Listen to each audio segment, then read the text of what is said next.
같이 나누고자 하는 것은 한 여인의 아주 그냥 비싼 향유를 담은 옥합을 깨뜨리며 예수님께 붓는 장면이죠. 자, 이 말씀은 마태복음은 오늘 읽었는데 마가복음과 요한복음에도 나오는 그런 말씀이에요. 자, 한 여인이 예수님께 나와서 향유를 부었는데 주변에 다른 제자들은 그것에 대해서 의아하게 생각하면서 이 비싼 걸 팔아서 가난한 사람들에게 나눠줄 수 있는데 지금 이게 뭐냐. 또 이렇게 말해놓고 그 다음엔 가룟 유다가 예수님 팔러 가는 장면까지 연이어지는 그 모습이 오늘 나오게 됩니다. 이 모습을 통해서 가장 귀중한 향유를 드리는 이 여인의 모습과 예수님을 파는 가룟 유다의 모습을 통해서 우리가 도대체 우리 인생 살아가면서 하나님이 우리에게 주시는 물질, 이것을 우리가 어떻게 사용하고 있는가, 또 이 여인은 어떻게 예수님의 죽으심을 준비했는가를 한번 생각해 보려고 합니다. 자, 오늘 읽은 본문 말씀 앞쪽에 보면요, 배경이 어떻게 되냐면 베다니 지역 시몬이라는 사람 나병 환자 집에서 예수님이 이제 식사를 하기 시작했습니다. 이 베다니 지역은요, 예루살렘에서 약 한 2, 3마일 정도 떨어진 그런 동네입니다. 그러니까 저희 교회를 중심으로 하면요, 우리 한양마켓쯤 갔다가 걸어서, 그리고 거기서 한 번 더 우리 이 거리만큼 한 번 더 가면 대략 한 그 정도 거리 돼요. 그러니까 굉장히 먼 거리는 아닙니다. 빨리 걸으면 한 3, 40분 만에 걷고요. 천천히 걸어도 뭐 완전히 이제 뭐 애기 걸음으로 걷지 않는 이상 보통 걸음으로 걸으면 1시간 정도 거리에 있는 지역이에요. 거기에 나병 환자, 나병이라는 것은 우리나라 예전 말로 말한다면 문둥병이죠.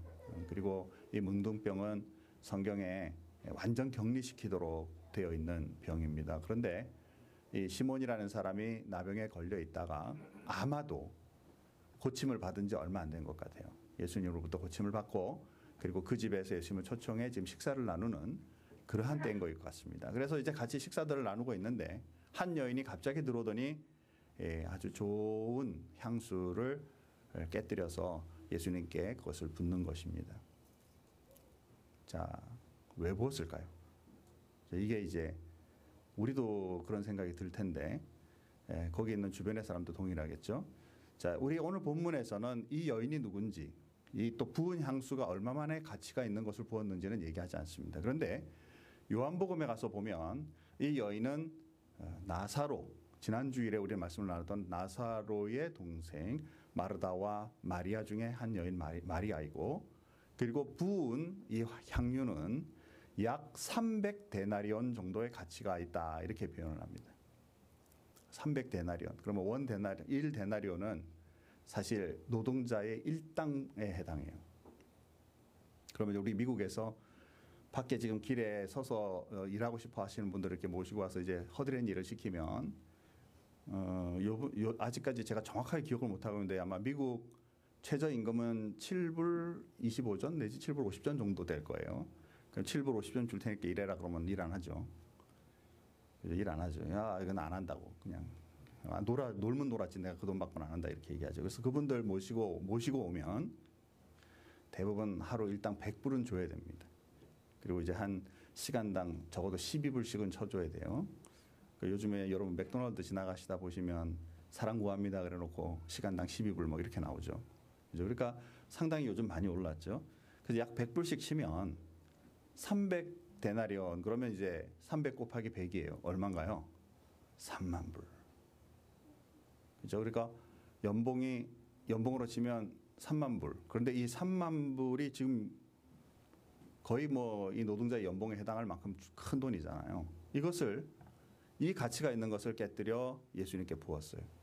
자, 그렇다면 여러분이 만약에 그 자리에 앉아 계시다면 여러분은 무슨 생각이 들었을까요? 그 자리에 앉아 있었다면 똑같이 제자들처럼 무슨 일이야? 이렇게 얘기했을까요? 아니면 와, 대박! 나의 사랑하는 예수님께 그런 걸 드리다니. 별로 현실감 없으시죠? 그럼 다시 한번 얘기할게요. 우리 교회 평범한 분인데요. 어느 날 자기 연봉에 해당하는 자동차 키를 들고 와가지고 목사님 새 차입니다. 목회하시는 데 쓰세요. 한 번도 안 탔습니다. 딱 드리는 거 여러분이 보았어요. 무슨 생각이 들까요?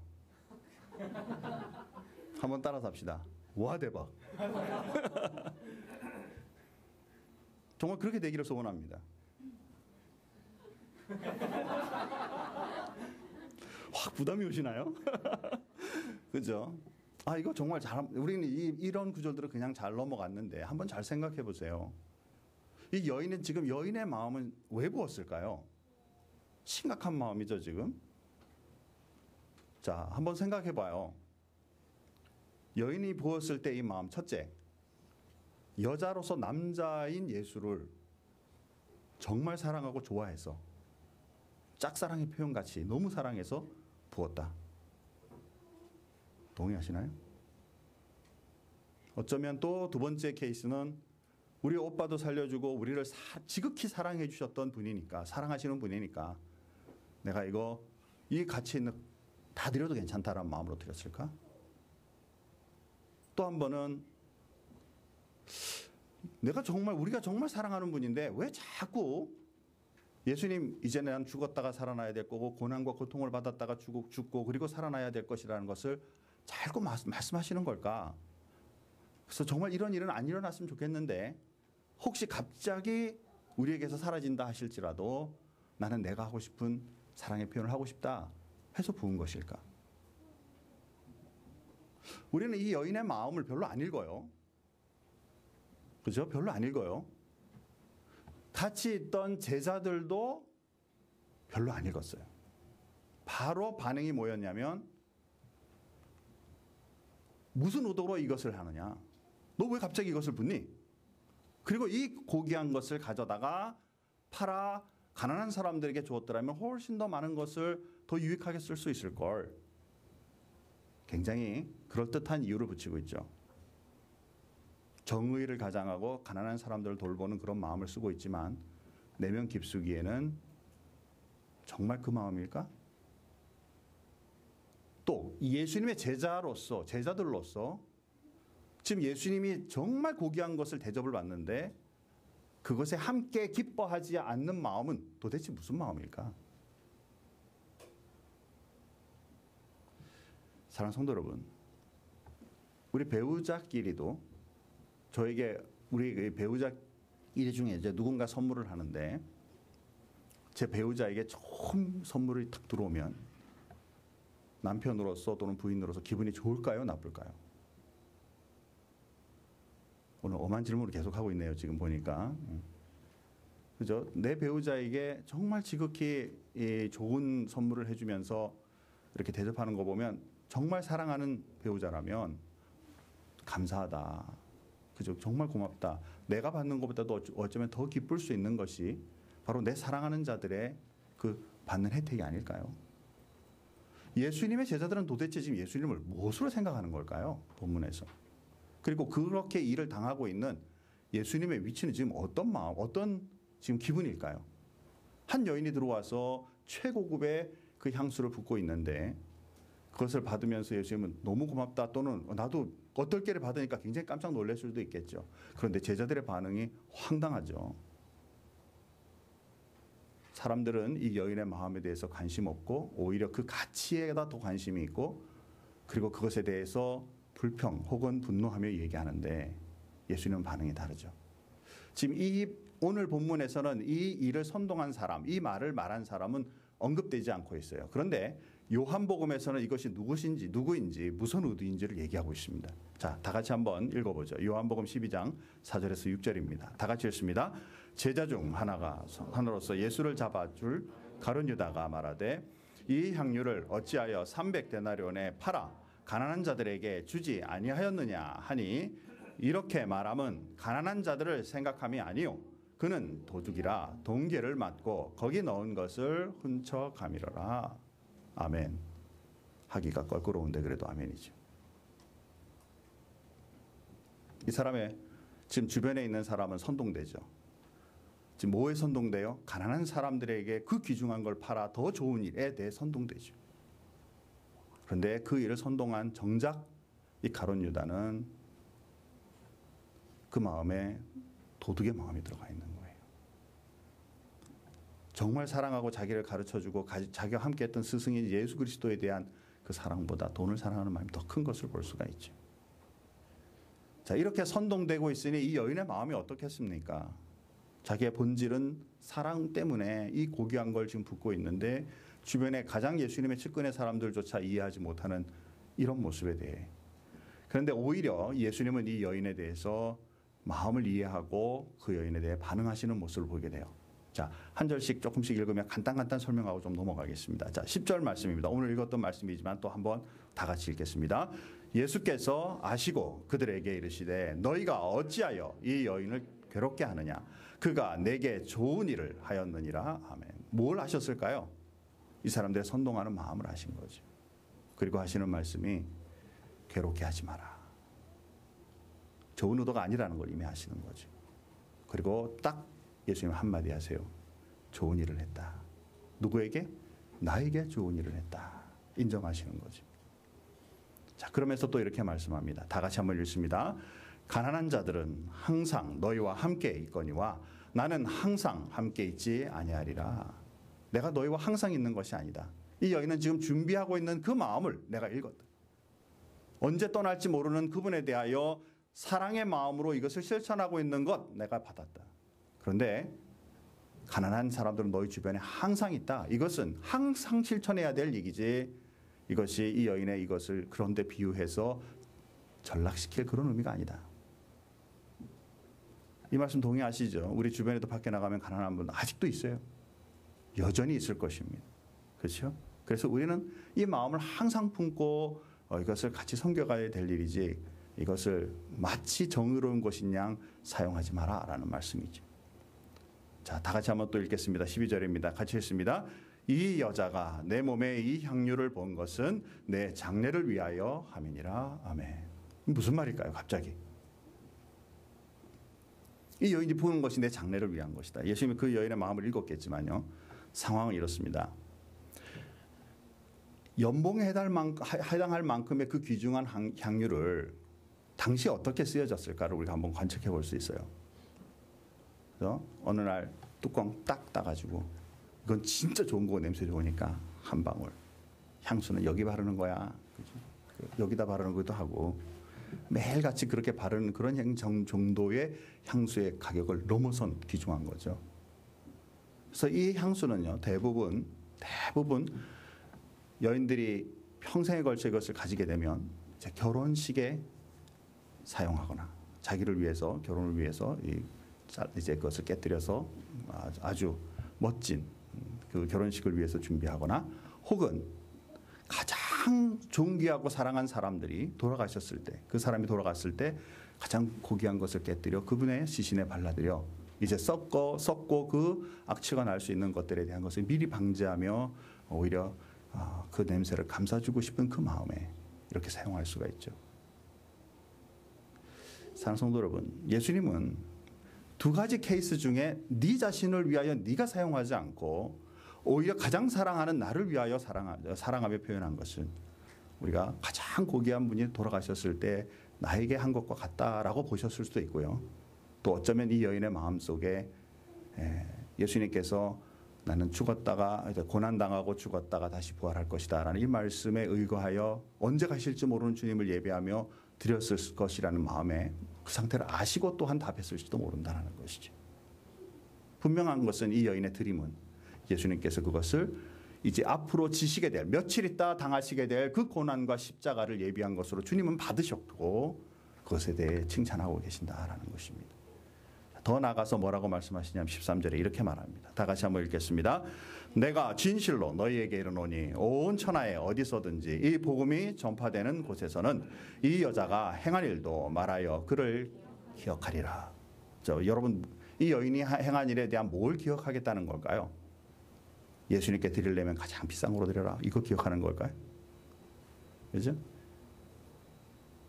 예수님을 가장 사랑하며 복음을 전하고 예수님의 십자가의 죽음과 부활하심에 대한 준비했던 그 복음의 준비를 위해 했던 그 여인의 이 선한 행동을 기억하여 복음이란 바로 이러한 것이다라는 것을 행할 때마다 그 사랑의 실천의 부분을 기억하고 행하라라는 말씀으로 우리가 받을 수 있겠죠. 아주 이렇게 신중한 시간이 지금 지나가고 있는데요. 그런데 갑자기 그 말씀 다음에 오늘 본문에 보니까 그때의 12제자 중 가룟 유다가 일어나 대제사장들에게로 가서 묻습니다.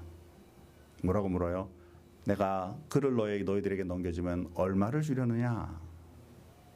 자, 여러분, 지금 대제사장들은 주로 어디에 기거하냐면 예루살렘에 있을 것이고요. 베다니는 좀 더 외곽 지역이니까. 이제 외곽 지역이니까 그 외곽 지역으로부터 예수님이 지금 막 해가고 있을 때에 걸어 나와서 이 가룟 유다는 뚜벅뚜벅 약 1시간 정도의 거리에 있는 곳에 찾아가 대제사장들에게 지금 예수님을 파는 겁니다. 얼마 주려느냐? 그랬더니 그 대제사장들이 은 30냥 30개의 은 실버 코인을 주면서 이제 그것으로 딜을 하게 됩니다. 이 은 30냥 가치가 얼마나 될까? 은어 하나가 대략 4데나리온 정도로 이렇게 계산해 볼 수 있어요. 그럼 아까 데나리온이 하루 1당이라 그랬죠. 그러면 은어 하나에 약 400불 정도 되는 거죠. 자, 곱하기 30이니까 얼마인가요? 12,000불.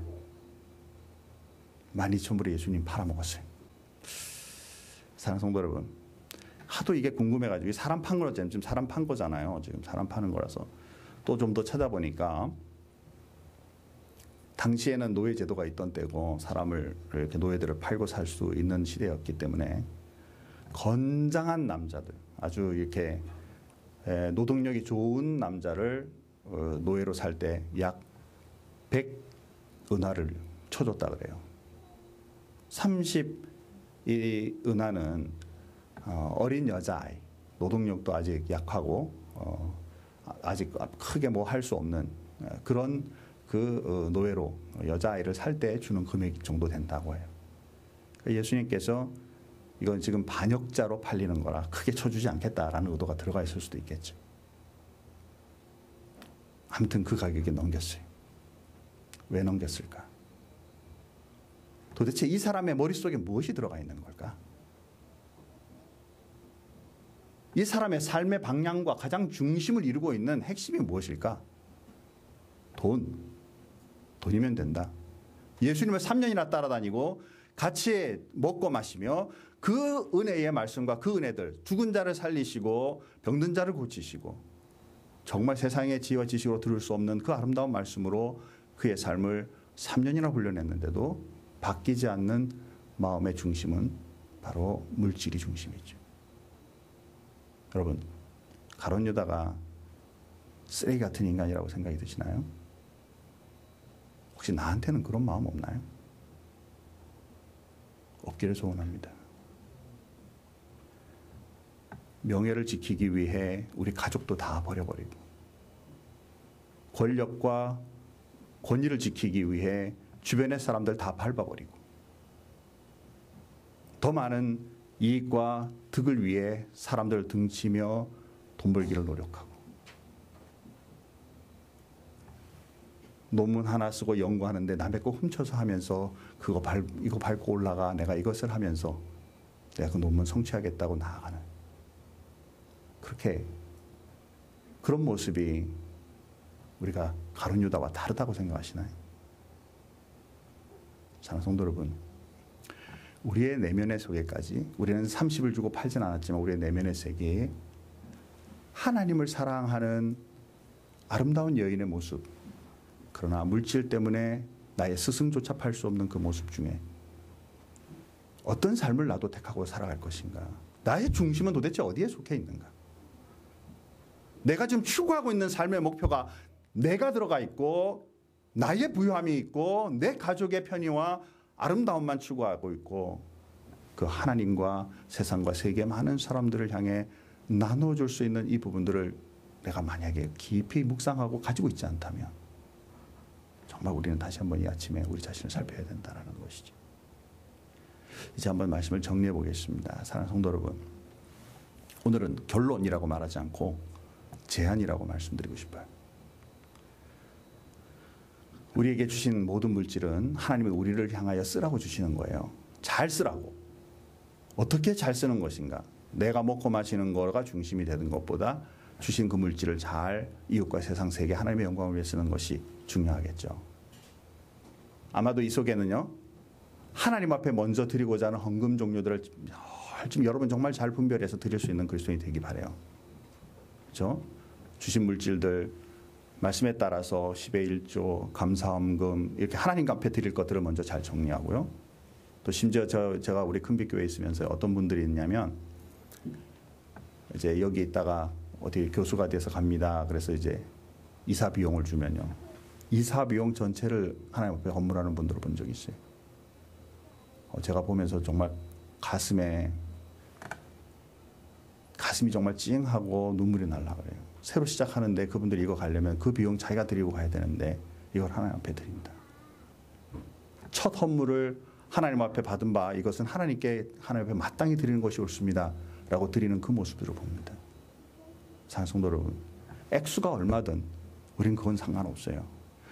마음의 중심이 무엇이냐, 어떻게 이 물질을 사용하기를 원하는가가 우리의 중심이다라는 것이죠. 한 주간에 주님께서 은혜 가운데 우리를 살게 하시고 그 물질들을 쓰는데 나를 위하여, 나만을 위하여, 나의 욕심을 위하여, 허영을 위하여 쓰고 있다면 다시 생각해 봐야 된다는 것이죠. 저는 이렇게 생각합니다. 하나님 앞에 드리는 헌물들은요, 하나님의 주신 그 사랑, 그 물질에 대한 사랑으로, 하나님이 나에게 베푸신 그 물질에 대한, 그 삶의 은혜에 대한 사랑으로 드리는 물질이 되기를 소원합니다. 여러분, 그 마음 없으면 헌금하지 마세요. 제가 요청합니다. 절대 하지 마세요. 그래서 마음에 하나님을 사랑하는 만큼 여러분이 표현하세요. 제발요. 성경에 보면 하나님께 드리고도 매맞는 사람 많습니다. 절대 그런 이제 신앙생활 하지 말자. 확 부담되죠, 지금 제가 돈 얘기하니까. 자, 다음번 제안은 뭐냐면요. 죄송합니다. 6장 33절. 우리의 물질의 중심. 다시 한번 크게 같이 한번 읽겠습니다. 그런즉 너희는 먼저 그의 나라와 그의 의를 구하라. 그리하면 이 모든 것을 너희에게 더하시리라. 자, 하나님의 나라와 하나님의 의를 구하는 것이 물질을 잘 사용하는 거예요. 그리고 이 모든 것, 여기에 말하고 있는 것, 여러분 다시 가셔서 6장 31절부터 말씀을 보면 무엇을 먹을까, 무엇을 입을까, 무엇을 마실까에 대한 우리의 삶의 태도들이에요. 이걸 위해서 여러분 목표를 잡고 살아가고 그 주신 물질들을 그것을 중심으로 쓰게 되면 이것은 인생 바꿔가는 인생이다라는 거예요. 주신 물질은 내가 벌어서 내 노력을 버는 것이 아니라 그런 거 열어주시고 벌게 해주신 하나님의 은혜가 있음을 여러분 아시기 바랍니다. 그리고 그것을 추구하는 것이 아니라 나는 하나님의 일, 은혜의 일, 주님과 세상의 사람들을 위해 열정적으로 사는 하나님의 나라와 하나님의 의를 구하는 일들을 먼저 해나가면 돼요. 채우시는 하나님을 경험하는 그리스도인의 삶이 꼭 있어야 된다는 것이죠. 몇 년 전에 우리 큰빛교회에서 한 3년 됐어요. 우리 아이들에게 요만한 저금통을 하나씩 만들어주고 그 저금통 앞에다가 뭐라고 썼냐면요, 체다카라고 썼어요. 하나님의 공의 또는 하나님의 의, 그런 뜻이고요. 또 이제 아이들에게 자기의 용돈 중에 자기가 드리고 싶은 만큼 하나님 앞에 드리면서 제 기억에 한 달 반 정도, 2달 정도를 모았어요. 그리고 그것을 땡스기빙 가까웠을 때 모았어요. 아마 몇백 불 모은 것 같아요. 일부 이제 부모님들도 헌금하시고 해서, 그래서 그것을 그 누들 국수하고 그다음에 편지하고 이런 거를 해서 이제 또 다 사가지고요, 포장을 다 해가지고 집집마다 다 또 나눠줬어요. 그리고 아이들과 같이 운전하고 가다가 길거리에 있는 홈레스들에게 우리가 이것을 다시 전달하는, 하나님의 은혜로 받은 거 하나님 앞에 드리고 또한 이것으로 통해 저분들을 돕는다라고 해서 한 3년 전에 이것을 행했거든요. 제가 이 말씀 준비하면서 이번에는 어린아이들뿐만 아니라 우리 어른들까지 이번 한 해 하면 어떨까라고 지금 제가 여러분에게 제안을 합니다. 주신 물질들을 잘 생각하면서 하나님 앞에 드릴 헌물, 그리고 단 이웃과 세상을 위해서 여러분 스스로도 할 수 있겠지만 교회의 마음을 모아 펀드가 만들어지면, 이번에는 이전에는 캔 같은 걸 사서 이렇게 드렸는데 이번에는 인앤아웃 버거, 그리고 치크필레, 우리 다 기독교인들이 운영하는 그런 식당들이잖아요. 거기에 뭐랄까요, 그 기프트 카드 한 10불 정도 오면은 한 끼 먹을 수 있잖아요. 제가 지나다니면서 그분들을 볼 때마다 한 끼를 좀 대접하고 싶은데 라는 마음이 늘 들었어요. 그래서 이제 제 마음을 여러분에게 얘기하는 겁니다. 그래서 우리가 한번 펀드를 지금부터 시작해가지고 땡스기빙 전주까지 해서 다 모은 다음에 그 10불짜리 크레딧 그 두 회사 거를 다 해서 모아가지고 여러분들이 다시 다 나눠 가지고 가서 어신의 주변에 있는 홈레스들 만나면 나눠주면서 한 끼 따뜻하게 드시기 바랍니다라고 여기고 거기에 하나님의 축복과 은혜가 있기를 소원합니다라는 마음으로 물질을 사용하면서 우리 가난한 사람들을 한번 도와보는 일을 하면 어떻겠는가. 없었던 걸로 하십시다. 아멘이 없었어요. 김대용 목사 삐졌어요 지금. 아이들과 같이 할 수 있게 되기를 소원합니다. 네, 정말요. 그래서 우리 한번 여러분이 비용에 대해서 부담하지 말고 마음을 주며 담아서 우리가 모을 수 있는 대로 모아 그리고 그것을 다 나누어서 한 주간 내지 2주간 사이에 우리가 훅 뿌리면 그죠? 주변에 있는 사람들 갑자기 저 칙필레나 저 인터넷 보고서 뭔 일이래 왜 갑자기 이렇게 많이 몰려와 뭐 이렇게 그죠? 그런 일이 있을 만큼 되면 어떨까 이렇게 생각을 합니다. 사랑하는 성도 여러분, 하나님이 주신 물질은요. 내가 하나님을 향하여 또한 하나님께서 나에게 주신 사랑을 얼마나 잘 표현하고 있고 사용하고 있고 알리고 있는가에 측정할 수 있는 도구가 된다는 사실을 여러분 잊지 않기 바랍니다. 내가 벌 수 있도록 허락하신 하나님, 내가 일할 수 있는 여건과 환경을 조성하신 하나님, 주신 이 물질을 잘 운영하며 넉넉하게 베풀고 주님의 사랑에 근거해서 주님이 주신 그 사랑에 겨워 주신 이 물질 되돌려드립니다 라고 말하며 실천할 수 있는 그리스도인의 삶이 나의 신앙의 정도와 내가 하나님을 사랑하는 정도의 측정치가 될 수 있음을 여러분 아시고 삶에 이제 이 문제들을 제대로 사용할 수 있는 그리스도인의 삶이 있기를 주님의 이름으로 축복합니다. 다 같이 기도하십시다. 하나님 감사합니다. 우리 이 땅 위에 살아가는 동안 주신 물질들 정말 필요합니다. 그래서 그 물질을 놓고 기도하다 보면 이것이 예수님보다 하나님보다 세상의 많은 사람들보다 먼저가 되고 중심이 되고 목표가 되는 일들을 때때로 경험하게 됩니다. 하나님 오늘도 말씀을 통해서 우리 자신을 살피며 이러한 것들이 우리의 중심이 아니라 이 환경을 만들어 주시고 이 모든 것을 채워주시는 하나님이 먼저인 것을 말씀을 통해 점검하며 한 여인이 가지고 있었던 최고의 자기의 좋은 가치를 과감하게 예수님 앞에 드림으로 말미암아 주님이 십자가의 죽으심과 부활하심을 예비한 일이 되었던 것처럼 우리의 삶 속에도 주신 물질들을 나를 위하여 가정을 위하여 이웃과 세상을 위하여 쓸 수 있으며 또한 하나님의 영광을 위하여 쓸 수 있음을 늘 기억하고 주신 물질을 잘 운영해가는 그리스도인으로 청지기로 살아갈 수 있도록 우리 모두를 축복해 주옵소서. 하나님 또한 우리 큰빛교회가 이 지역과 세상 세계를 품는 교회가 되게 하여 주심으로 우리가 힘들여 같이 하나님 앞에 헌금하고 기쁨으로 드린 그 물질들을 세계를 향해 펼쳐갈 수 있는 그런 교회로 잘 성장할 수 있게 도와주옵소서. 주님 앞에 모든 것 감사드리오며 예수님의 이름으로 기도하옵나이다. 아멘.